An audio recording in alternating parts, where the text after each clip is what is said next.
Hey everybody, this is Ian Pruckner, Senior National Sales Director from Michigan, and we're here to talk today about mastering the life insurance product at the kitchen table, being able to do a tremendous job for our clients, a tremendous job for our company, and a tremendous job for you as the agent, being able to increase your production and do the right thing for the client across the kitchen table 100% of the time. And what I've found in traveling the country is people are hungry for more and more knowledge about exactly how our products work. And so I'm going to share with you some very, very specific information about how our products compete in the marketplace, and some information that's not widely known in a lot of areas in the company, but I think is important that people know because it gives our product a competitive advantage in the marketplace. It puts the consumer in a much better place at end of term. They have way more flexibility than other products that are out there, and I think that you're going to get a lot of value out of this program. So we're going to talk about a number of things. Number one is how that product works and how to position it. The second thing that we're going to talk a lot about is best practices at the kitchen table, different presentations you can do to convey the value of going with Primerica Life or NBL in New York to help the client be put in the best position. Okay, so there's really 4 steps to this process. I'm a process person. Discretion is the enemy of duplication. And so when you get a process down that you can teach to other people, very quickly you can have an army of people out there helping clients across the kitchen table successfully and making sure they're doing the best job possible. The client is really well educated on the benefits of having life insurance through the Primerica companies. So I want you to think about the 4 steps. The first step in the process at the kitchen table is you've got to identify what sort of scenario this client is in. There's really 5 potential scenarios. When you're sitting at a kitchen table, you're having a life insurance conversation. There's only 5 scenarios that this client could potentially be in. The first is they're single, no kids, they don't have any life insurance. Okay, the second scenario is they don't have any life insurance, but they're married, have kids, or both. The third scenario is the only life insurance that they carry is group insurance through work, employer-provided insurance. The fourth scenario is they have cash value insurance of some sort. And the fifth scenario is they already have term insurance through another carrier. Okay, and then I'm going to teach you some questions that you can ask to help position the transaction, right? To help the client get in the frame of mind of moving forward and taking action today, because if they don't take action, you're not really helping them, right? Thinking about having life insurance doesn't actually help them have life insurance, right? We got to help them to take the step to go forward to protect their family. Okay, then we're going to go through a common close that I teach all my people that's really an informational close. It's not a close or a tactic. It's teaching the client the process that they're going to go through so that they feel comfortable. Most people are afraid to move forward simply because they're afraid of the unexpected. They don't know exactly what the process is going to be like, and so that close is going to help to explain that process. And then lastly, we'll talk about some of the most common objections and helping people to calm their concerns and take action on the thing that is best for them to do, all right? So the very first scenario that we're going to talk about is single people with no life insurance. A lot of people would tell you, Ian, single people, what do they need life insurance for? They're not married, they don't have kids. But I'm going to make a case to you why single people should have life insurance, especially through the Primerica companies, because this product is so unique, has so many benefits to it that are going to put these clients in a lot better position down the road. So we're going to role play this, okay? That's the best way to learn, is to watch exactly what I do, learn it word for word, practice drawing the presentations, and then when you find the scenario real time at the kitchen table, you're prepared. You know exactly what to do. Skills pay the bills. So skill up, right? Get these things down, get them exact, have them in your repertoire, and when you come across these scenarios at the kitchen table, you're going to be able to use them, and you're going to be able to use them fluently, and people are going to go forward with you at a lot higher rate than they have been before. So let's take a look at how the schematic of this process is going to work, okay? So we're going to, once we've identified what presentation we're giving, we're obviously going to give the presentation associated with what sort of scenario this client is in. That's going to be different. Once that presentation is complete, then we're going to ask the closing questions, okay? So the closing questions are going to be the same every time. Once we've asked the closing questions, we're going to go ahead and move into the close and getting the application started. That process is the same every time. So what I need you to understand is the scenario is going to give you a different presentation, but after the presentation's done, you go right into the closing questions and then right into the close and taking the app. All right, so let's start with our first scenario, which is a single person with no life insurance. So a lot of our clients that are single will look at that and think, I'm not really sure I need life insurance. But I believe very strongly that people do need life insurance that are single for a number of reasons. So here's the conversation that I'm going to have with a client. So we're talking to Bob. Bob is single. He doesn't have any children. And I'm going to ask Bob a question. I'm going to say, Bob, have you ever considered having life insurance? Sometimes they do. A lot of times they say, I've thought about it, but most of the time they're saying, well, no, I haven't really thought about it. I'm not married, I don't have kids. I say, well, Bob, do you mind if I give you just a couple-minute education on why I think it's important for single people to have life insurance?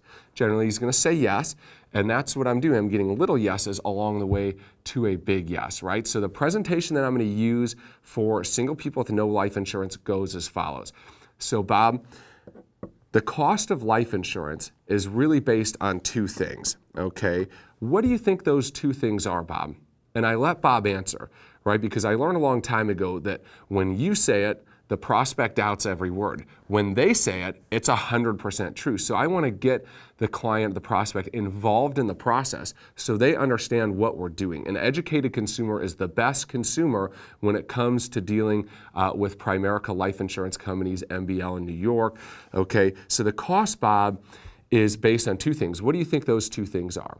And I let them think about it. Generally, they get them right. If they don't get them right, I help them along. But the first answer is age, right, Bob? Of course it's age, right? The older you are, the more expensive it's going to get. Bob, let me ask you a question. Will you ever be younger in the future than you are today? And Bob's going to say, well, of course not, right? Okay, so you're guaranteed to be getting older. The second factor in determining the cost of your life insurance is your health. So, Bob, let me ask you a question. Have you ever heard of people who get healthier and healthier and healthier as life goes on? No, of course not, right? The way God made our bodies, we do not get healthier and healthier as life goes on. We become less and less healthy. So if we know that this commodity, this product of life insurance, is going to cost more in the future, absolutely going to cost more in the future because we're getting older and we're getting less and less healthy, would it make sense to get it now while it's as cheap as possible, or does it make sense to wait and be guaranteed to pay much, much more potentially into the future? Of course, it would make sense to lock it in at the lowest rate. The second benefit, Bob, is something called a living benefit. Most people think the worst thing that could happen to them financially would be to pass away prematurely.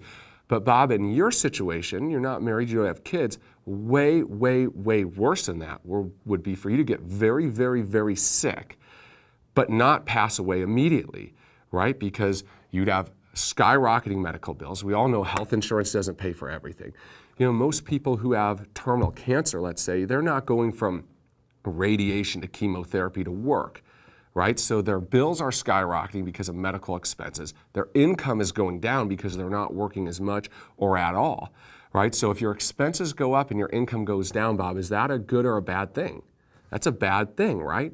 Well, if something were to happen to you, God forbid, where you were diagnosed with a terminal illness, and there's some different things. You got to read the contract, exactly what qualifies, how it works. They got to get a note from it. They've got to be seen by a physician, et cetera. Okay, but Bob, if you were able to have a benefit where you had access to, let's say, $250,000 of money that you could get if, God forbid, you were diagnosed with that terminal illness, and you could use that money to maybe take your family on a vacation or seek alternative medical treatment that your insurance didn't pay for, or any number of things. If you had access to that $250,000, would that help you in that situation that, God forbid, something like that happen? Of course it would. Do you have access to $250,000 right now in any other way? No, you don't, right? So that's a reason why you would want this, a benefit to having that. Bob, the third reason that I believe that single people should have life insurance is life insurance is there to protect the people we love and care about in case of a premature death. And I ask him, I say, Bob, let me ask you a question. Is there anybody in your life that you love and care about greatly that struggles financially right now? And Bob will answer. Everybody has somebody like that. And I'd say, Bob, if God forbid something were to happen to you, and 2 or 3 weeks later, a check arrived in their mailbox, and it paid off their mortgage, or it sent their kids to school, or it helped them actually be able to retire, how would they feel about you having done that for them? It would change their life, right? Of course they'd feel incredible. Okay, Bob, would we want something to stop you from being able to help your family like that? Of course not, right? So that's why it makes sense for you to do this. All right, let's go ahead and go forward. So that's scenario one. That's single people with no life insurance. Let's talk about scenario number two. Scenario number two is married people or people with kids that have no life insurance, okay? So you're at the kitchen table, you're talking to Bob and Susan. They're married, they've got 2 little kids running around in the background, and you're talking about life insurance. You say, by the way, Bob, who do you guys have your life insurance through? And they reply, well, we don't have any life insurance. So this is exactly what I do. I kind of sit back a little bit. I say, Bob, you have no life insurance? And I let them react. Most people understand this is something they need to be doing. So that reaction that they give me is going to tell me kind of where they're at. And here's the presentation I give to them. I say, Bob, when I meet people that are married with kids like you are that don't have life insurance, it's generally for one of 3 reasons, okay? The first reason is they kind of know they need to do it. See, I'm shaking my head yes, right? They kind of know they need to do it. They just really haven't gotten around to getting it done, okay? The second reason is sometimes people are concerned about the cost. They really haven't looked into it much. They're just afraid of another expense, okay? Now, the third reason, Bob, and I'm sure this isn't you, okay? I'll just tell you that right up front, but believe it or not, every once in a while, Bob, I meet people who just don't care about what happens to their family. Now, obviously that's not you, right? We're sitting here, you have a great family. So Bob, if that's not you, which of the first 2 reasons would you say is the primary reason that you don't have this right now? And I let them answer. And if it's they know they need to get it done, I say, well, we're going to help solve that tonight, okay? We're going to get that done for you. If it's a cost issue, I'll ask them another question. I'll say, well, what do you think it would cost for you to have that? Okay, and I just let them put out some ballpark, and then I go into the closing questions, which we're going to get to. So that's it for the presentation. Very quick, 3 bullet points, right? No, cost, and don't care. Okay, but listen to me on this. You can't say I meet people who don't care about their family. The first thing you say is, believe it or not, and I know this isn't you, you make sure you let them know it's not them, okay? I'm sure this isn't you, but every once in a while I meet people who just don't care, okay, about what happens to their family. So get that off the table, and they'll pick from one of the first 2, and then you can address that concern, ask some closing questions, and get them to move forward. The third scenario is people with group insurance, okay, people with group insurance. So again, when I'm talking to them about life insurance on the kitchen table, I'm asking them, well, who does your life insurance? They say, well, I have it through work. I say, well, that's great, but who does your life insurance? They say, well, I just told you I have it through work. So you don't have any private insurance at all?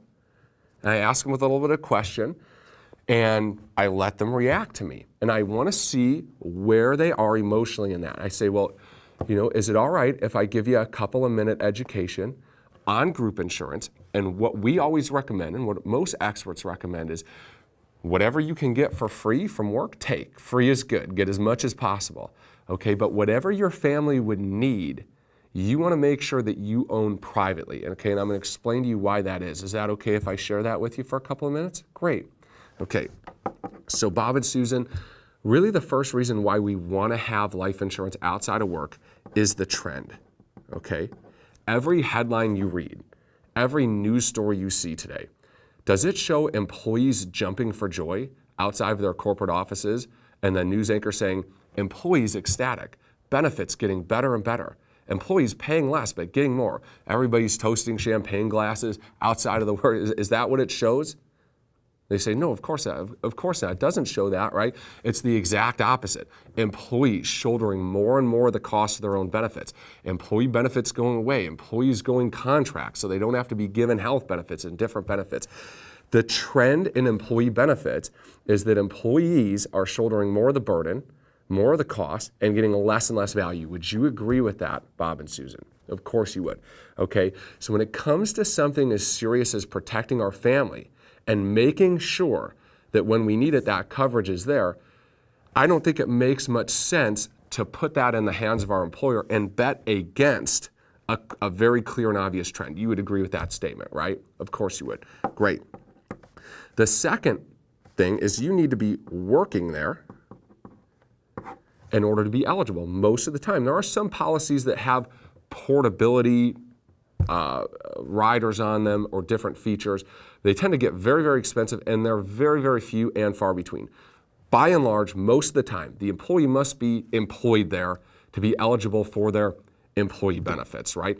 And what I say to them is, I say this: in today's day and age, 30 and out is gone, right? Most people are going from job to job. They get downsized. There's just no loyalty anymore with companies. You'd agree with that, right?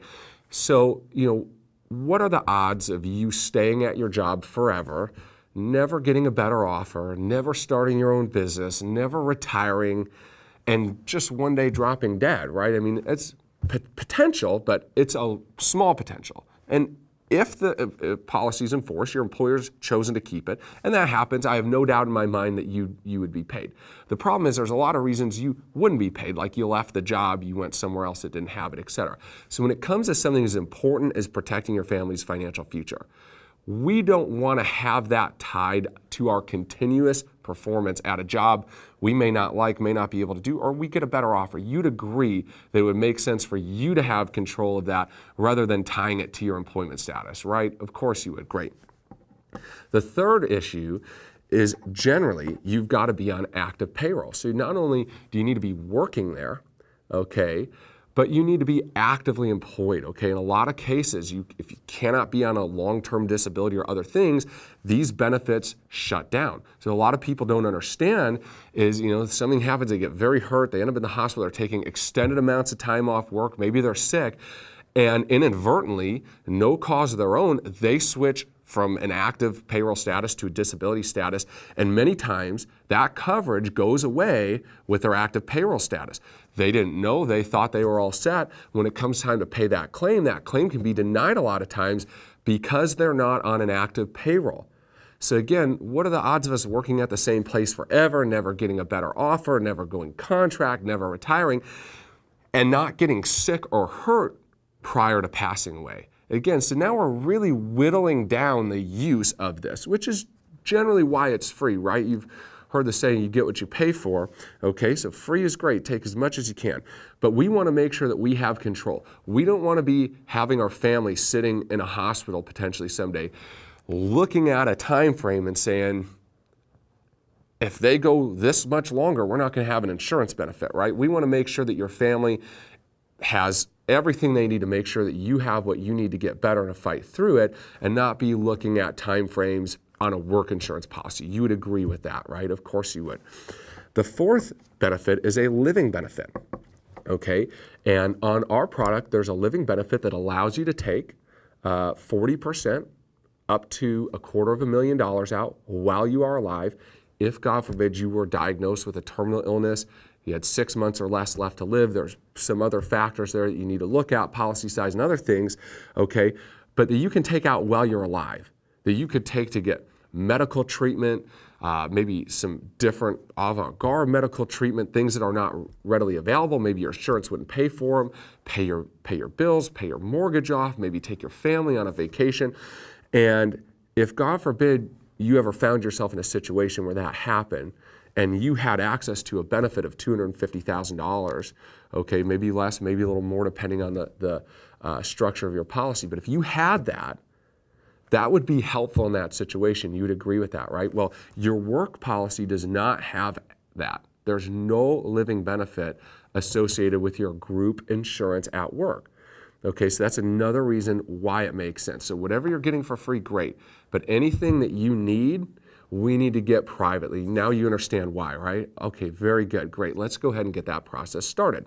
Okay, the fourth scenario is somebody with cash value insurance. Now y'all are absolutely great at this. I mean, we have a strong heritage and lineage of being able to really help people understand why cash value insurance isn't good for them. So we're not going to spend a lot of time on this, but I draw a little bit of a graphic here. So I see somebody has cash value insurance. The best thing to do is to get them to get their policy and to just show them in their policy, right? Did you know this? Did you know you're not going to get both? Did you know you have to borrow your own money? Did you know, right? And just go ahead and show them in their policy. But in the event that they don't have their policy readily accessible, here's the presentation I use.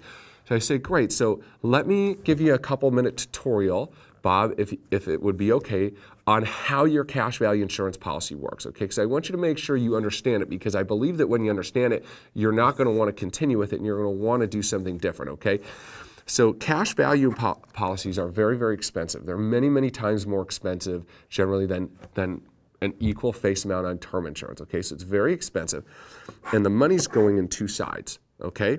Side one is an insurance benefit. Let's just say $100,000 face value, okay? The other side is a cash value, okay?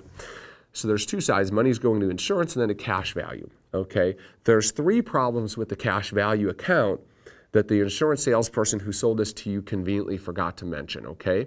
So I'm going to share those with you. I just want you to think them through to see if you understand them. The first problem with the account is for the first 2 to 5 years, every dollar that goes into the cash value, okay, is taken. The insurance company takes it. It's not available. So let's imagine, and this is not a bank account, okay? This is your cash value account. But let's imagine, let's use an analogy, so to speak, of going into a bank, okay? Because you put the money in here, into this account, all right? So you walk into a bank. You name the bank. Where do you bank? And I ask them, where do you bank at? They say, oh, I bank here, I bank there. I use that bank. I say, Bob, if you walked into, ABC Bank, and you open an account with them and they say, Bob, we're so thankful that you're doing business with us. We're looking forward to a lifelong relationship with you. But just so you're aware, we won't plan on seeing you for the next 3 to 5 years. Because if you come back here to get your money, there won't be any here. We're going to take all of it, every cent that you deposit with us in the next 3 to 5 years. So we'll see you in about 5 years. We look forward to talking to you then. If the banker told you that, would you ever open that bank account? And Bob said, well, of course I wouldn't. I said, well, unfortunately, you just did when you bought this product, okay? So the second issue is the only way you can get money out of this without surrendering your policy is to loan it to yourself at interest, okay? So whose money is in this account, Bob? It's your money, right? Okay. Have you ever heard of having to pay interest to use your own money? Probably not, right? Okay, so imagine we walk back into ABC Bank and they said, Bob, Susan, man, we're so glad to have you as clients. This is going to be a great relationship. But if you ever come back here for $1 of this money, we're going to charge you interest till you pay us back. Would you ever open that bank account, Bob? Susan, would you ever open that account? No, of course you wouldn't. But unfortunately, you just did when you bought this, okay? But it gets worse than that, okay? And the third issue is really worse than both. And that is when you die, you get the choice, not you've passed away, but your family gets a choice of the insurance or the cash value. They don't get both. The only exception to that is on a variable policy, universal policy, where they have an option B death benefit. Okay, it's an extra expense. They are out there. It's rare. They're paying even more than the already huge, gigantic premium they're paying now. Okay, but by and large, most do not have a cash value plus insurance. Okay, so you get the choice of the insurance or the cash value. Okay, so at age 100, generally the insurance and cash value are supposed to be equal, right? So the insurance would be worth $100,000. The cash value would be worth $100,000 at age 100, right? So let's pretend you died at age 80. Okay, it's not going to quite be $80,000 because of interest to other things, but let's just use the round number of $80,000 in cash value and a $100,000 death benefit. So you pass away, your family gets a choice of the $100,000 or the $80,000. So which would they pick? Well, they'd pick the 100, right? And at first glance, Bob and Susan, most people would say, well, what's wrong with that? I bought a $100,000 policy. They paid my family $100,000. Let's watch the math here. So the insurance company pays out the $100,000 death benefit. But they get to keep the $80,000 in cash. So they pay out $100,000, but then they take over your $80K. So how much does the insurance company in this example have to pay? The insurance company paid $20K, their own money, and offset the rest of the death benefit with the cash value they were able to keep. So you paid for how much insurance, Bob? You paid for $100,000. But how much insurance money did you actually get? In this example, you got $20,000. So Bob, you're paying for two things, insurance and cash, but at any one given time, you only get one thing. So you understand why you don't want to have this? Bob and Susan, of course you do. Great. Let's go ahead and get you started. Okay. The last scenario is they already have term insurance. We're going to spend some time on this. We're going to get very, very detailed. So I hope that you have a pen and paper ready. I hope you watch this as many times as it takes you to get it. Because once you get it, you're going to be a very, very powerful force out there in the marketplace, and you're going to be doing a lot of good. Okay, so let's talk term insurance basics. Okay, so here's time, here's dollars. Let's look at $1 million term policy, not with us, not with another, just any term policy anywhere. $1 million face amount for easy math. Okay, so here's time, here's 10 years, 20 years, 30 years, 40 years. So let's say you buy a 20-year, $1 million term, doesn't matter what company it's through. For all practical intents and purposes, this is how that policy works. $1 million for 20 years from now, it ends. Technically, it doesn't just end, and this is where you need to know your stuff. Okay, there's 3 choices at the end of virtually all term insurance. Okay, choice 1 is you can renew. Virtually all term insurance is renewable. Renew is keep the same policy, but at a different rate. The problem with renewals is most renewals range anywhere from 8 to sometimes 45 times the original cost. So they're paying $1,000 a year annual premium. 20 years from now, it renews, it's $12,000 a year, or $20,000 a year, or $40,000 a year in some cases, right? So the renewal is generally not a feasible option because the multiple of the premium has gone up to a point where people cannot pay it, okay? So it's an option, but it's not viable virtually ever, and so nobody does it. The second option is you can do what's called a conversion or an exchange. A conversion or an exchange would be to switch from the current product to some future product, okay? Term insurance outside of Primerica is convertible to permanent insurance only. Permanent insurance only. They will not allow you to convert to other term insurance. And you read the conversion privileges, go and look at it, verify it with yourself, always look at it, show the client the conversion privileges. It'll say, you know, for a permanent life insurance policy, sometimes it'll say things like to any policy available as determined by us besides term insurance, cannot do term insurance, okay? Well, the problem is if the renewal is term insurance and the term insurance is 10 or 15 or 20 times more expensive, what's the conversion to permanent insurance going to be? It's going to be even more expensive, right? Maybe 30, 40, 50 times as expensive. So nobody's going to do that, right? The third option is you take another health test, try to get new term insurance. The problem is you're 20 years older.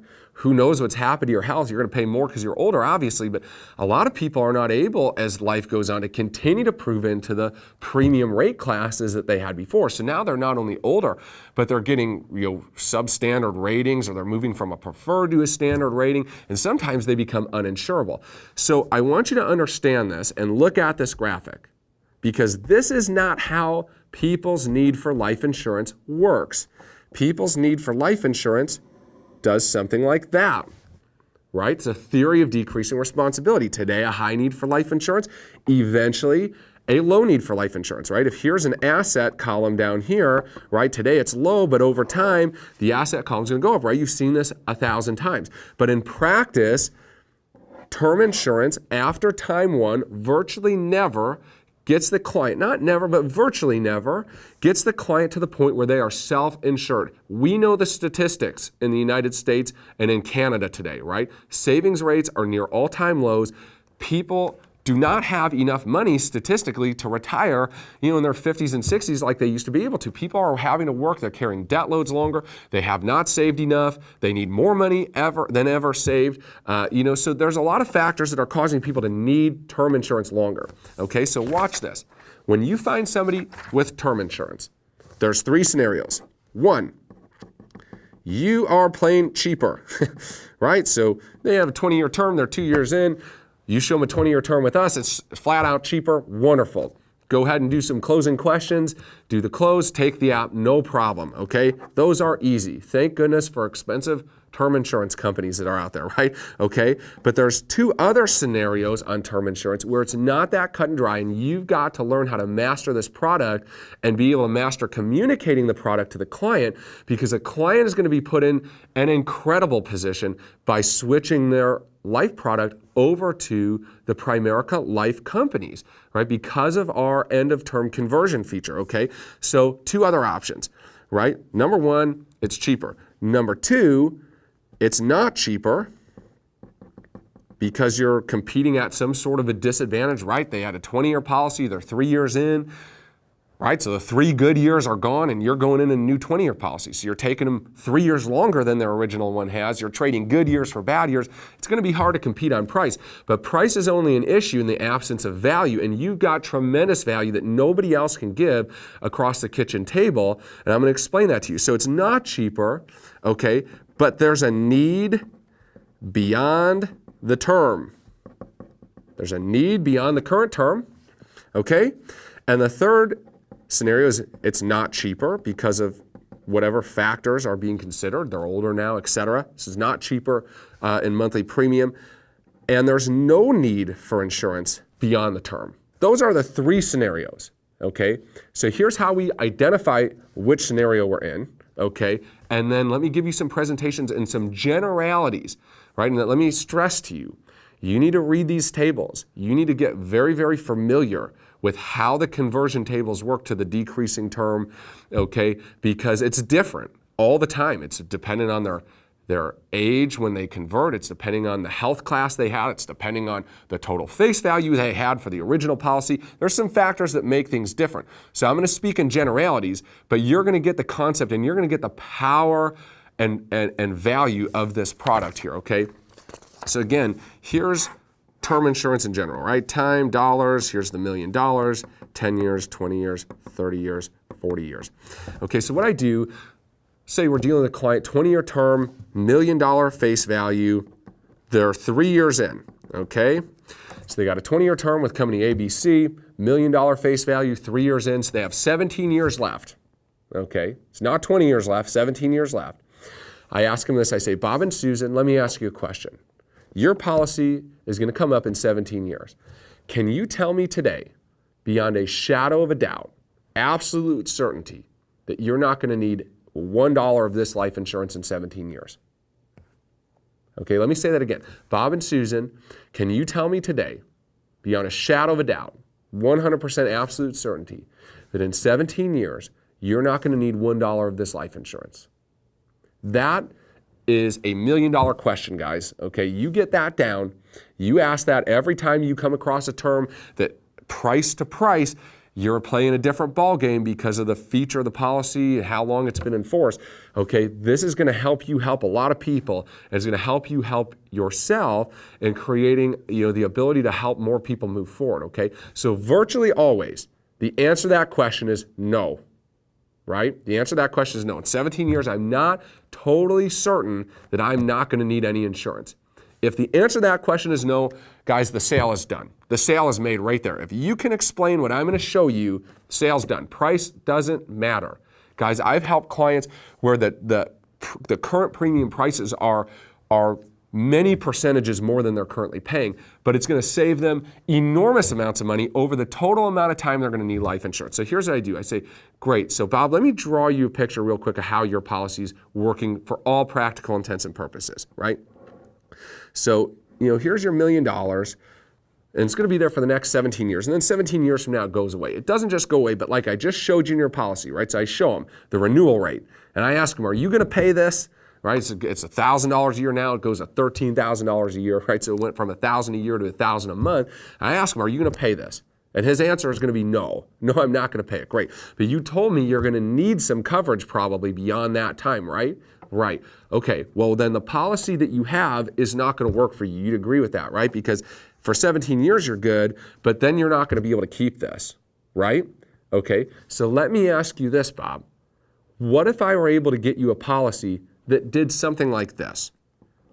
Let's say it gave you the same $1 million and it even gave it to you a couple years longer than you have it. But at the end, instead of just going away completely, it went down pretty substantially, okay? And this is just a generality. We'll go through your specifics, okay? It went down substantially, but then went down little by little every year until you were 100, at which point it'd be worth 0. Right? Because your need for insurance is kind of looking like this, right? You said, I'm still going to probably need some at the end, okay? And your policy doesn't give you that feature. So what if we could extend it a little bit, but not only extend it, we could let you keep a relatively substantial amount of coverage, Bob, with no health check at this point and no increases in premium. If we could do that, that would solve the problem of your policy going up to $1,000 a month. Wouldn't you agree? Great, because we can do that for you. Obviously, you got to get qualified for it, but if we can issue it, that's what it's going to look like. Okay, great. So this scenario that I'm showing you is what is called our conversion or exchange to decreasing term to 100. So I'm going to encourage you to go into our policies to exchange section 5. On virtually all of our policies, it's found on page 7, okay? And I want you to read it.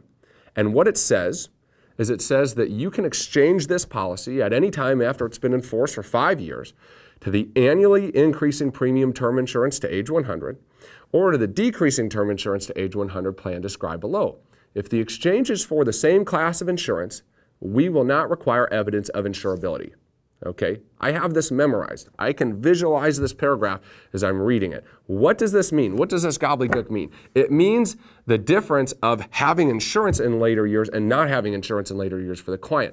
Because on any other term product, they will not allow them to do this. So what this means in practice, okay, we're not going to talk about the increasing premium term. There's not a big use for that.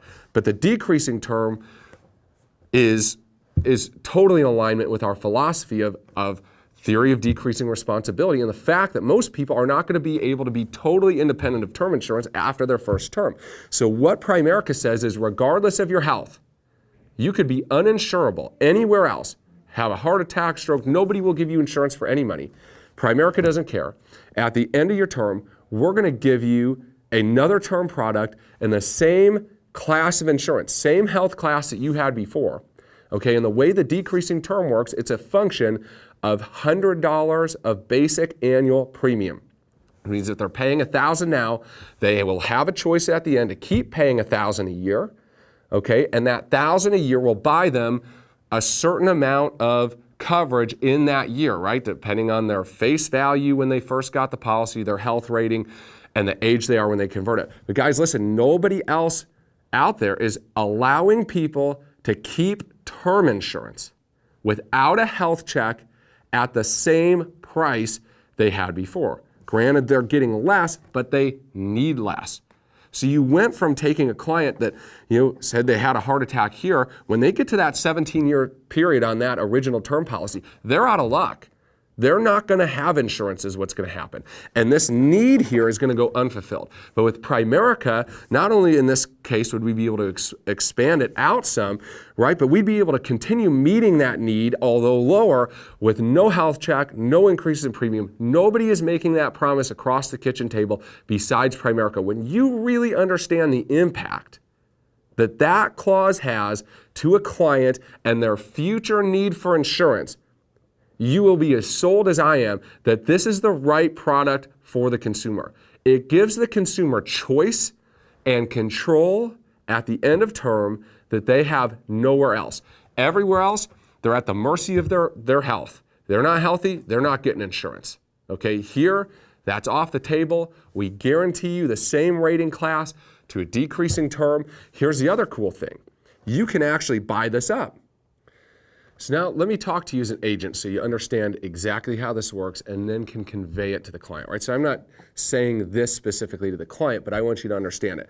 So let's say on this $1 million policy, the decreasing term conversion for this specific client went down to $200,000. You might say, well, that's a lot of drop from $1 million to $200,000. Well, go and read those tables. Sometimes your million becomes $940,000. If you're in a certain demographic and you had a 10-year term and you were 30 years old and you were preferred, okay? And sometimes it drops down to like, 10 or 12% of the coverage and everywhere in between. So you need to get familiar with how the conversions work. But here's the end all be all of this. In this case, drops to $200,000. Say, well, that's not very much. Remember, they're 20 years older. They have 20 years less debt. They have 20 years more saved. Their children have grown by 20 years. That's unavoidable. That has happened. They need less insurance, theoretically, than they needed 20 years ago, right? They're still going to need some, okay?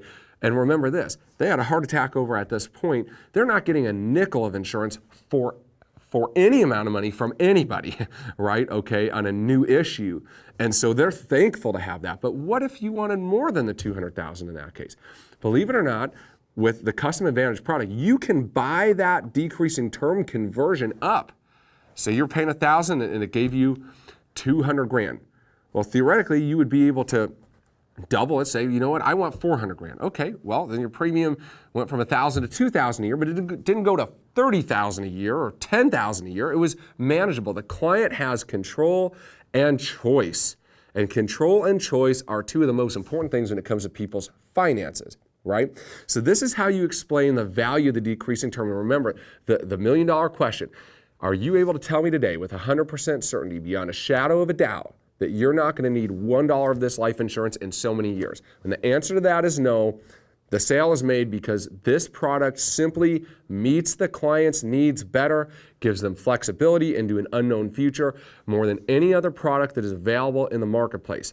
So now let's talk about what I think is the most complex piece of this. It is also one of the least used, but you need to know it because when you use them, they tend to be big policies. Okay, so you got to get this. Our product is called Custom Advantage. Believe it or not, it's not just a nice name. Okay, it actually has a custom advantage. So here's the other scenario, right? So here's our time again, our dollars, $1 million, 20-year term. So here's 10 years, 20 years, 30 years, 40 years. Let's do the same scenario. $1 million face value, 20-year policy, 3 years in, which means they got 17 years left. And you ask that client, Mr. or Mrs. Client, are you able to tell me today with 100% certainty, beyond a shadow of a doubt, that in 17 years, when this policy's up, you're not going to need any life insurance whatsoever? And they look back at you, say, yeah, I'm positive I'm not going to need insurance. I'm going to be self-insured. You're probably dealing with somebody who's done very well financially. They probably have quite a bit of investable assets out there that you can get, okay? And you have the ability to make a big difference for these people. So let me explain this to you. So here's what I say. I say, Mr. and Mrs. Client, let me kind of explain to you what's going on, and then let me show you how I think we can provide some value to you. So Mr. and Mrs. Client, for all practical intents and purposes, this is how your policy is going to work. For the next 17 years, you have $1 million in coverage, and then in 17 years, when it's ready to go away, you're telling me I'm going to be totally okay with it going away, right? That's what you've told me, correct? Okay, so let me ask you this. What you're saying is in 17 years, I'm not going to need any life insurance, right? Okay. Well, if in year 17, you needed 0 life insurance, Mr. and Mrs. Client, in year 16, day 364, so the day before, you needed 0. Did you need $1 million of life insurance the very day before? Probably not, right? If you needed 0, the day before, you probably needed $5 or 10, but you didn't need $1 million. Your insurance need didn't go from $1 million to 0 overnight, right? Unless you win the lottery, right? What's happening, Mr. and Mrs. Client, is your insurance need is kind of doing this, right? That's what you're telling me. I'm going to be self-insured. I'm going to need less and less until I get there, and then I'm going to need 0, right? Okay, very good. Well, right now, you have a policy that's kind of like an off-the-rack suit, so to speak, kind of one size fits all. You bought it for 20 years. You said, at the end of 20 years, I'm not going to need it. But in practice, what's happening is, you need all of it now, but you're going to need less and less as time goes on. So you see this coverage over here that you've purchased. You purchased it. You're paying for it, but what you're telling me is I don't really need it. It's extra, right? So, Mr. and Mrs. Client, let me ask you a question. Do you enjoy paying for insurance that you don't need? No, of course not. Nobody does, right? So what if I was able to build you a policy, a custom policy designed for you, not off the rack, that more accurately mimicked your need for life insurance and cost you less money than you were paying now for it? So if it more accurately followed that and it cost you less, is there any reason you would want to continue overpaying for insurance you don't need? That is $1 million question there, folks, okay? Because nobody's gonna say yes. Yes, I would like to continue to be overcharged paying for insurance I don't need, right? Of course they wanna pay less, but you've gotta qualify it. If I was able to get you a policy that more accurately mimicked your stated need for life insurance and it cost you less, would you go forward with something like that? All right, and then here's how you do it. You can build a custom plan. So you have a base plan, okay? And then you can add riders with our policy. So let me show you how I would solve this problem. Okay, I do $1 million total face value, right? And I'd break it up like this. $500K on our 10-year term base plan. Okay, $250K on a 15-year and $250K on a 20-year. The reason you can't just go and show him a new 20-year is it's way more expensive, right? And he doesn't need it. So you're not going to win on that. So remember this scenario. He's got term, you're more expensive because he's 3 years in, and he says, I don't need it at the end of time, right? So what happens here is for the first 10 years, all three of these pieces are together. So the total face value is the sum of them, $1 million, okay? So for the next 10 years, the policy is $1 million. At this point, in the 11th year, this piece of it will come to the end of term and can convert, okay, to the decreasing term. So that piece will drop pretty substantially, right? And then it will start going down little by little every year, okay? At which point you get to year 15. This piece goes to convert to decreasing term. So another little drop, and then begins to go down again, right? In year 20, this piece will begin to drop and then go down again. So the product that we built kind of looks like a sloped staircase, right? And again, this is a generality. It's going to be different for every client, but it's going to look the same. The question is, where does the slope staircase start and how quickly does it slope? And that's going to be dependent on their specifics, right? But in generality, that's how this is going to work. So what's happening here is you cut out all this excess and you're cheaper than their 20-year term because it's not a 20-year term. It's a hybrid policy. It's literally a custom policy that you've built.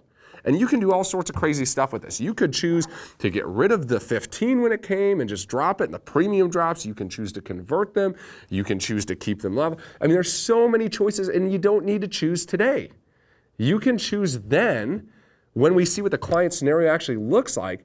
But the flexibility here is unbelievable, right? And you come in maybe at 60, 70% of their current pricing, right? Okay, so not only did you give them a policy that more accurately mimics their current need, but you got them covered if they're wrong by having the ability to keep that decreasing tail further out, and you're saving them money. It is a win-win-win. Nobody else creates products like this. Nobody else has the ability to, right? Because even if they could stack riders on, which most of these guys do not have provision to be able to do that, okay, but even if these other companies could stack riders on, their rider would go away. So instead of having this nice little flow, it would go boom, boom, boom, right? And it would not accurately mimic their need for insurance, okay? So folks, this is how you win with term insurance. All right, there's no term insurance out there, in my opinion, all right, and in my experience, that's going to put the consumer in a better position, give them more control, more choice, more flexibility, and more peace of mind than having life insurance through the Primerica companies. It's just not out there. You need to learn this and understand it and learn how to communicate it to people. Because when people understand it like you understand it, it's just common sense. People want to do the right thing. They just don't understand, and they don't know how their policy works. So we've got to show them how their policy works and show them a difference. But it's not price, you guys. If you're competing on price, you're in the wrong ballgame, right? Price is only an issue in the absence of value. So let's move on now to the closing questions in the close. So now here's the second part. So remember, we would do presentation, and then on the back of the presentation, we'd add on a series of fixed closing questions and a fixed close. So the closing questions and close were the same, the presentations were different. So you can apply these closing questions to the end of every one of the presentations. So you've done the presentation, you said, does this make sense why you need to do this, okay? Now, on the term insurance ones where you've got face amounts that are already set, you really don't need to do this, okay? But on the people that have no insurance, the people that have group insurance, it's imperative that you ask these questions. This is how you move the transaction along. So group insurance, no insurance, whatever it is, we've established the needs. So you understand why this makes sense, right? So Mr. and Mrs. Client, Bob and Susan, let me ask you a couple of questions. Question number one is this, okay? If money weren't an issue, how much coverage would you want your family to have? That's it. If money weren't an issue, how much coverage would you want your family to have? And I let them answer. Most of the time, the client will give you an answer that's in the ballpark. Now, if the client's living in a $300,000 house, he says $50,000, you might need to stop and back up and give him a little bit of an explanation of what life insurance is for. It's income replacement, right? Okay. But by and large, they're going to give you the right answers. Let's say the client says $500,000. Say, okay, so $500,000 is what you'd like to have if money was not an issue, right? So Mr. and Mrs. Client, listen, the next question, money is always a concern when it comes to these things, right? You'd agree. How much do you feel that you could put towards on a monthly basis? How much do you feel like you put there monthly comfortably towards making sure that your family was properly covered? Most of our clients, before you answer that, Mr. and Mrs. Client, say somewhere between $50 and $100 a month. Some of them say even more than that, okay? Some of them say as little as maybe $30 or $40 a month. Mr. and Mrs. Client, where do you feel like you could comfortably be? In 6 months, you're not thinking, gosh, that's yeah, we could definitely do that. And I get an answer. And virtually always they pick what? 50 to 100 a month, which now again, talking to you as an agent, you're sitting there with a 60-year-old smoker who is living in a $5 million home, he's talking to you about a $3 million policy, you shouldn't talk about $50 to $100. You got to kind of know the ballpark, but that's called framing. All I'm doing is I'm setting an expectation of where that premium is probably going to be, and I let them pick. Remember from earlier, when you say it, they doubt every word. When they say it, it's 100% true. So when they tell you what they can afford, you're never going to have a money issue. When you tell them what they should be affording, you're going to get some resistance from time to time, right? So again, the two questions are, if Mr. and Mrs. Client, if money wasn't an issue, how much coverage would you like to have for your family? And my next question, Mr. and Mrs. Client, obviously money is always a concern. How much do you feel like you could put towards this on a monthly basis that you would be comfortable with to make sure that your family was well protected? Most of our clients, before you answer that, will say somewhere between $50 and $100 a month. Some of them say even more than that, and some say as little as $30 or $40 a month. Where do you feel like you could comfortably be? And I write down the numbers. They say, well, probably between 50 and 100. Okay, great. More on the higher end, more on the lower end? Well, probably, more on the higher end. Okay, so, we definitely don't want to go over 100, but we want to keep it below that, right? Very good. And what I do is I go into Quick Quote and I create a product that works in this scenario, which again is why you need to learn how to frame it appropriately. You can't say, you do it for $30 a month on $1 million and they're standard and 55 years old, right? So you got to be making sure that you're in the ballpark so that when the numbers you're showing them come back, they're in the range, okay? So that's the two closing questions. So here's the close. And again, it's really not a close, it's information. People that are empowered consumers make good choices. At the end of the story, people in America are very intelligent. They want to do the right thing. They just don't know where to begin. Nobody's ever told them. They don't know who to trust. They've never educated them. So here's what we're going to say. So let me give you a couple of nuances here. Let me give you some qualifiers before we go through this. Many states have different free look periods, okay? The state of Michigan, where most of my business is a 20-day free look. But you need to use the free look period in this example that is in your state, okay? Otherwise, you're going to give them some wrong information. That's number one. Number two is on Term Now, okay? That's an instant issue product. Some of the time frames here are going to be a little more condensed than what I'm explaining to them, okay? So you need to make sure that you'd know if you're quoting them Term Now because you just did the quote. So it's Term Now, you got to adjust the time frames in here. But this is how I explain the process to the client, okay? So I say, Mr. and Mrs. Client, before we start, 100% assumptive. So we've gone through the presentation. We've told them the reasons why. We've gotten buy-in that, yeah, that makes sense. We've gotten an expectation set. I want this much coverage for around this much. We've showed them numbers that work. Here's the assumptive close. Mr. and Mrs. Client, what we're going to do today is we're going to file an application. With that application, we're going to put a 1 month's premium on a deposit, okay, let's call it $75. It's going to go in with the application. It's just going to sit. There'll be no more premiums withdrawn unless you put this policy in force, like a good faith deposit, okay? From today forward, all right, we will begin covering you for free conditionally for the next 30 to 60 days for up to a maximum of $500,000 each. You're applying for $1 million, we're not going to cover you for that, okay? But $500,000 each. Okay, that coverage is going to start today, and I'm going to explain a couple of things to you here about that in a second. Okay, but during the next 30 to 60 days, I'm going to need you guys to do two things for me. One is I'm going to need you to do a telephone interview where they're going to call you and ask you the same medical questions that I ask you today. So I need you to make sure that you tell me things exactly as they are, okay? No hiding stuff. If you're concerned, tell me. My job as an agent is to help you navigate and make sure that you've recorded these things accurately, okay, so you don't have problems later on. Number two is you're going to do a paramed exam.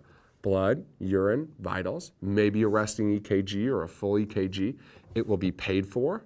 They'll come to you. You can go to them. It's really flexible. Now, what I need you guys to do is I really need you to do this virtually immediately. I'll tell you why in a minute, okay? But those are the things we're going to need to do. Now, about 30 to 60 days from now, Mr. and Mrs. Client, we're going to get a physical policy back. Okay, once we get that policy back, I'm going to come back and we're going to go through it. Okay, and again, in Michigan, we're going to start what's called a 20-day free look period.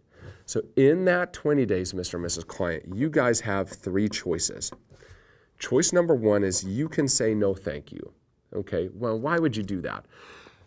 There are situations from time to time where the company declines coverage. They say, based on health, we're not going to offer it to you. Or sometimes they come back and because of this or this or this, the coverage offer is much, much more expensive than we initially thought. So the moral of the story is if something comes back and it's just not something we can work around, you do have the ability to not move forward with it.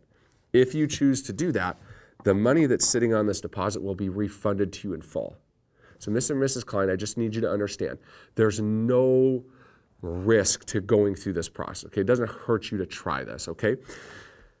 The second thing that's also unlikely, but more likely than this, is that it comes back potentially slightly different, maybe considerably different than I've shown you, okay?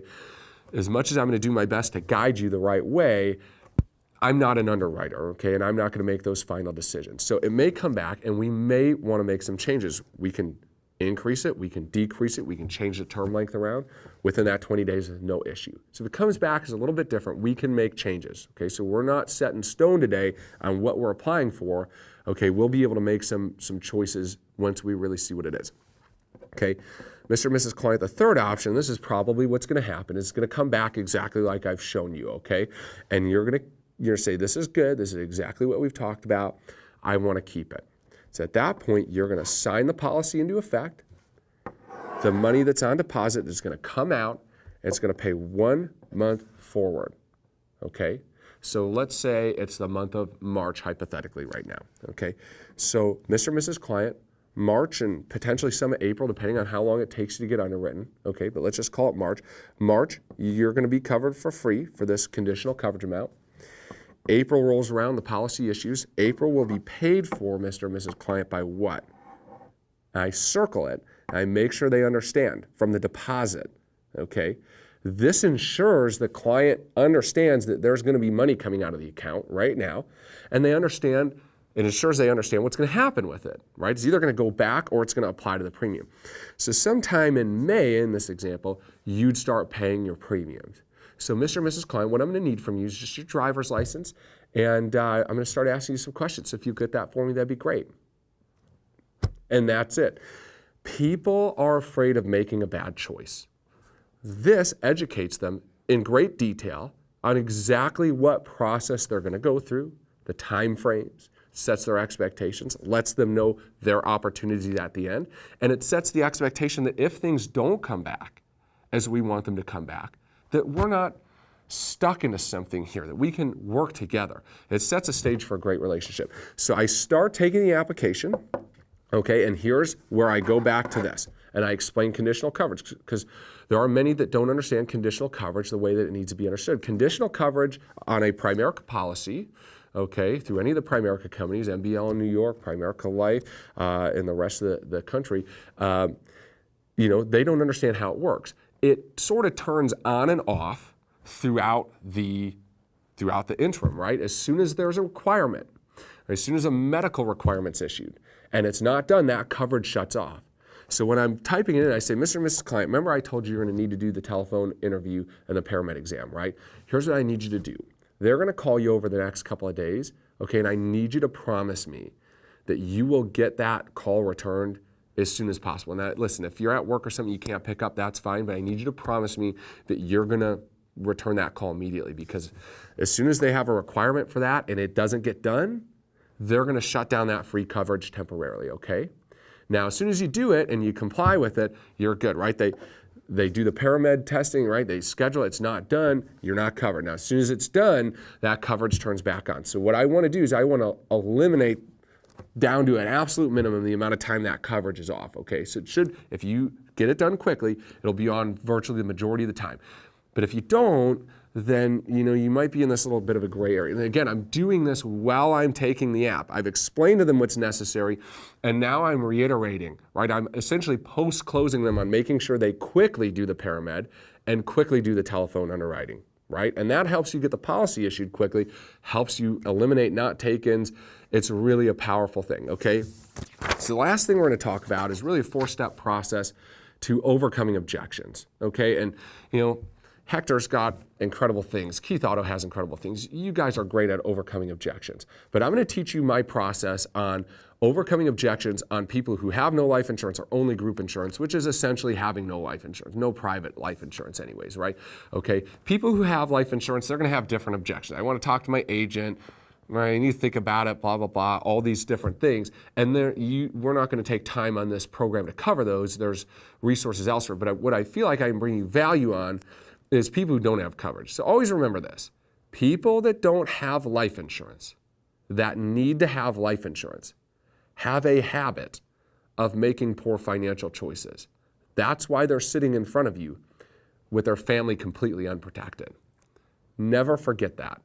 Because if you leave them and you're a positive influence, and for 20, 30, 40 years of their life, they haven't gotten around to protecting their family, what do you think they're going to do when you leave? Right? They're going to do more of the same. You have one shot with these people to help them protect their family. It's literally life or death financially for this family. Okay? So you got to be prepared to help them understand the value and the reasons why. So remember this. Most of the time, objections around people that don't have life insurance, only have group, are really stall objections. They're not objections. They know they need to do it. But again, they're just scared to commit. They're scared to take action. They don't really see the value, whatever it is, it's a stall objection. It's usually like, well, we just need to think about it. Can we do this at another time? I don't make decisions on the same day. And so you've got to be ready for that. 3-step process to overcoming every objection.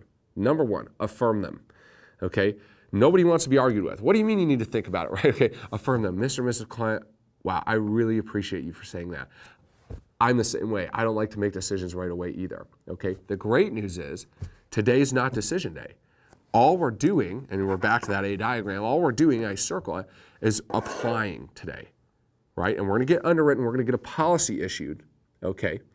So we're just starting the process on this now. When it comes back and it's good, I know you want to take care of your family. We're going to make sure that this gets placed. But today is not decision day. We're not deciding on anything final. We're just starting the process. We're getting ourselves something to even make a decision on. Does that make sense, Mr. and Mrs. Client? Great. Let me grab your driver's license and let's get started. So that's objection 1. Today's not decision day. Objection 2. So you give them overcoming objection number 1, today's not decision day, and they say some version of the same thing back to you. Right? Because again, it's a stall. Yeah, I understand that, but we just we made a pact that we would never make a big decision on the same day without sleeping on it. Yeah, right. They've got a massive TV there. They have no life insurance, no savings. They got 2 nice cars in the driveway. They make decisions every day that are detrimental to their finances without thinking about it. But you're asking them to take responsibility. That's a defense mechanism that they have there, right? So you need to understand that. You say, hey, again, man, thank you for saying that. I really, really appreciate it. That's a very admirable trait. But let me ask you this. I call this the college close. have you ever been to college? They're either going to say yes or no. If they say no, then you say, you know anybody that's ever been to college? Sooner or later, they're going to answer that yes. But one of them generally will say yes. Yeah, I've been to college. I said, great. Where did you go? Well, I went to the University of Michigan. Awesome. Very good. What did you study there? Great. Hey, listen, think about it like this. When you applied to the University of Michigan, did they have to let you in? And they think about it and say, well, no. So, well, that's kind of like this. We can apply, but it doesn't guarantee us that we can get in. Now, when you got accepted to U of M, did you have to go there? They think about it and say, well, no. I say, you're right. You could have gone somewhere else, not at all. Right? It's your choice. It's the same way here. Once we give you an approval, then you can make your final decision. But let me ask you this question. Would it make sense to move to Ann Arbor, which is where U of M is, buy a condo, get a bunch of U of M clothes, tattoo U of M on your forearm before you applied to U of M? Would it make any sense to do that? I say, well, no. I say, right, that's kind of like putting the cart before the horse, right? You're putting effort out and doing things, but you don't even know if you can get in or even what the offer is going to be, right? Okay, so you would apply, get in, and then once you decided that's where you're going, then you would start making some changes around that, right? Okay, very good. Well, this is the same process. What you're telling me is, I want to think about it, I want to do all these things before I even know if I'm going to be offered this, right? So let's apply, let's get you an offer, and then let's make some decisions then. Because right now, there's nothing to think about or decide. We have 100% of the available information. Okay, so let's go ahead and get that started. Let's get some more information, a solid offer. We'll make some decisions then. Okay, great. So the third close is, they say, oh, yeah, I understand that, but, I'm not, I just still don't want to, really move forward today on that. Okay, so at this point, you're moving out of logic and into emotion. Those first two overcoming objections were complete logic. Here's the order in which things happen. There's no risk. Let's get you started. Now you're going to move into emotion, which is where this client is. They're not making logical, rational decisions. They're making emotional decisions. So that's okay. So you want to talk to them in the language in which they're communicating to you. Okay? So here's what I say. I listen and I say, wow, that's great. You guys really do feel strongly about that. And you know what I like? I like meeting people that have a lot of conviction about what they believe. But if it's okay, let me ask you a question. But before I do, I just want you to understand really quick. I don't want you to feel like I'm being pushy with you at all, because that's the last thing I would want you to feel like, okay? And that's not my intention at all. I'm just doing my job and trying to explain to you something, because I know if you knew what I knew, I know that you'd be going forward with this, right? So again, please don't feel that way. So I just qualify that, right? Because when you start asking them questions that get them emotionally engaged, that's a very powerful way of communicating to people. The problem is sometimes you get some very powerful responses, right? Because you're engaging them at a level that's a little different. So you've got to qualify that. And if you qualify it with, you say, listen, I just want you, before I ask you this, I just want you to understand I'm not trying to be pushy with you at all. That's the last thing I would want to do, okay? I'm just trying to help you understand something, okay? And generally they're like, oh, okay, great. And it disarms them. I say, so Mr. and Mrs. Client, and I draw this picture. This is called the A-B close. Mr. and Mrs. Client, okay? What I'm hearing you say, correct me if I'm wrong, what I'm hearing you say is, I just want some time to be able to think this through. Right? That's what you're saying to me, right? Okay, great. So either way, right, whether we apply today or don't apply today, either way, what you're telling me is I'm going to think about it, right? Okay, great. And either way, whether we apply today or not, the cost is free, right? Okay, you got to put a deposit down, but if you didn't go forward with it, you get it back. So it didn't actually cost you anything. It's a deposit, right? So either way, it's free, right? Whether we applied or didn't apply, either way, it was free, right? Okay, good. But in way A, when we apply today, your family is going to start being covered for up to, right now, again, if they only apply for $200,000, you write $200,000. They apply for $1 million, the maximum conditional coverage is $500,000. Mr. and Mrs. Client, today we're going to start covering your family for $500,000 while you're thinking about it. Okay, you got to do your underwriting and different things, but we're going to start covering you today doing this. Thinking about it and not filing an application, your family's going to be covered for $0. Mr. and Mrs. Client, let me ask you a question. Which way, A or B, better protects your family while you're thinking about it? Guys, people know that what we do is so important. They know they need to do it. They're trying to get out of taking responsibility. But at that point, generally, they get a little smirk and they're like, all right, let's go forward, right? Because you've shown them why this makes sense, okay? At this rate, I would say 80 to 85% of the people that you've sat with, that you've gone through this, are going to be moving forward with you, okay? There's a straggler little percentage that says, yeah, I understand that, but I'm just not going to move forward on anything. I decided before you got here, no matter what you said, I wasn't going to move forward. Okay, so what do? You affirm, right? I appreciate that. You answer, and then you ask them to move forward. 3 steps to overcoming an objection: affirm, answer, close, right? Okay, so close number 4 is what I call the next door neighbor. So what I do is I close up my stuff. I sit back in my chair a little bit. I lower the tone of my voice. I say, Mr. and Mrs. Client, I really appreciate you having me over. And I'm sorry that I haven't been able to convey to you, for whatever reason, the importance, because I know how much you care about your family. But before I go, let me just ask you one more question. Let's pretend, there's a neighbor down your street, 4 or 5 houses down, and, similar age to you guys, similar amount of kids, same socioeconomic status. Not you, right? Not you, of course, but your neighbor 4 or 5 houses down. And I was there, I was talking about it, they were telling me, no, I just need to think about it, I'm not going to do it today. And so I left, and, they didn't move forward. And it's not you, it was your neighbor, but God forbid, a month later, they pass away, and you're at the funeral, I'm at the funeral, and it's just a tragedy. It's a tragedy, right? And there's 300-400 people there at that funeral home. And at some point, something's going to come across every one of those people's minds. And they're going to think, I wonder if that family had what? And I let them answer. Because remember, when they say it, it's 100% true. They say, well, life insurance. I say, well, if every single person there thought it was a big deal, it's probably a big deal, right? Wouldn't you agree? But that's not really my point, Mr. and Mrs. Client.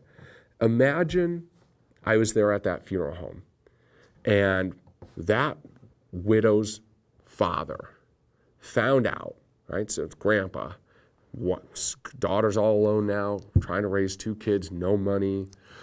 And that woman's father found out I was at their house, and for a refundable deposit of $70, we'd have been paying her $500,000. And he found out I didn't ask him one more time. He'd come up to me, and what do you think he'd say? He'd say, why didn't you ask them again? Why didn't you pull up a tent in their living room and sleep there until they bought? Why did you leave? Why didn't you take the pen, put it in his hand, and tell him sign? Because my daughter is going to have problems for the rest of her life. That's what that man would be saying to me. Imagine if he told the other people there. He'd be chasing after me with baseball bats. What do you mean you left? What do you mean you were okay telling him, sure, you could think about, why didn't you make him do this? That's what every single one of them would be saying to me. I think you and I both know this is something you should do. Why don't we go ahead and get you started, right? This is the right thing for you. And I asked them to go forward one more time. If at that point they will not move forward, I'm done. And I respectfully thank them for their time. I tell them how glad I was to make their acquaintance. I hope that at some point they change their mind, even if it's not with me. I hope at some point that you do this because it's important for your family. I shake their hand. And I leave on a positive note. I don't want people to feel badly about their interaction with us. I want to be able to say what's necessary for those kids and that spouse, right? But I don't want them to feel badly. We want to be professionals at the kitchen table. We want people to think, that when I leave, I want them to think that was somebody who really believed in what they were telling me, right? And we have a responsibility to our clients to help them move forward, a moral obligation. If we can't help them move forward, guys, we're not helping them. At some point, they're going to have a ticking time bomb, so to speak, on their life insurance policy. At some point, it's coming up, and it's not going to be pretty unless they have something through one of the Primerica companies. I hope you've gotten a lot out of this. I hope you listen to this over and over and over again until you can draw it out, until you can speak it, use the same verbiage, and I know that it's going to help you immensely, and it's going to help a lot of clients get the protection they need with an incredible company. Thanks, guys, for listening. Until next time, we'll see you again.